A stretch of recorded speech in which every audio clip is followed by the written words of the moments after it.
क्या आपको पता है कि जापान इंडिया को अपनी 2 world famous high tech bullet trains बिल्कुल मुफ्त दे रहा है। बट जापान इतना मेहरबान होकर इंडिया को करोड़ों की ये ट्रेन्स गिफ्ट में क्यों दे रहा है, ये जानने से पहले ये समझते हैं कि इन ट्रेन्स में आखिर ऐसा क्या खास है। सबसे पहले E5 और E3 ट्रेन्स की top speed 320 and 275 kilometre per hour है। वहीं इंडिया की फास्टेस्ट वंदे भारत ट्रेन की स्पीड सिर्फ 180 किलोमीटर पर आवर है।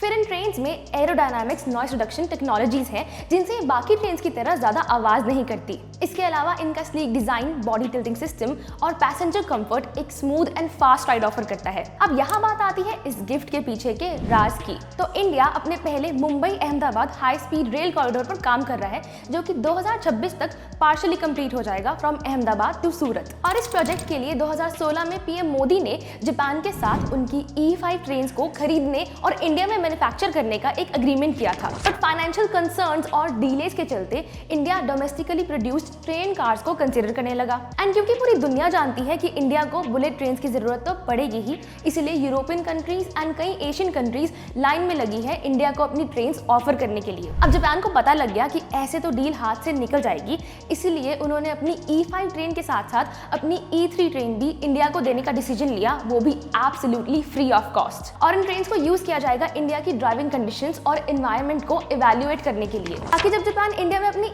E10 सीरीज को बेचे तो वो ट्रेन्स इंडिया में लंबे समय तक चलती रहे। और सिर्फ इतना ही नहीं, जापान इस प्रोजेक्ट की 80% कॉस्ट की फंडिंग भी देने वाला है इस डील को पूरी तरीके से सील करने के लिए।